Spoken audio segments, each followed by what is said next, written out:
አንድ ሰው መጥቶ ጠይቋችሁ እምታምኑት እምነት ምንድነው? እስኪ ስለ ኦርቶዶክስ ተዋህዶ እምነት አስረዱኝ ብሎ ቢጠይቃችሁ እምትመልሱት መልስ ብታጡ የሃይማኖትን ጸሎት መጸለይ ትችላላችሁ። ምክንያቱም የሃይማኖት ጸሎት ቤተክርስቲያኒቷ የምታምነው መስከራም ደግሞ የምትኖርለት እምነቷ ሁሉን የፈጠረ አንድ አምላክ በሚሆን በእግዚአብሔር አብ እናምናለን።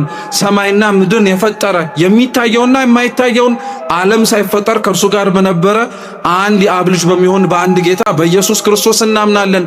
ከብርሃን የተገኘ ብርሃን፣ ከእውነተኛ አምላክ የተገኘ እውነተኛ አምላክ፣ የተወለደ እንጂ ያልተፈጠረ፣ በባህሪው ከአብ ጋር የሚተካከል ብለን እስከ መጨረሻይቱ የሙታንንም መነሳት ተስፋ እናደርጋለን። የሚመጣውንም ሕይወት ለዘላለሙ አሜን እስከምትለዋ የሃይማኖታችን ምስክርነት ነው። ብዙ ሰው ግን በነገራችን ላይ ምንድነው የምታምነው እስኪ ስለ ሃይማኖት ንገረኝ ተብሎ ሲጠየቅ ግን የሃይማኖት ጸሎትን ወይም ጸሎት ሃይማኖት መልስ አይመስለው።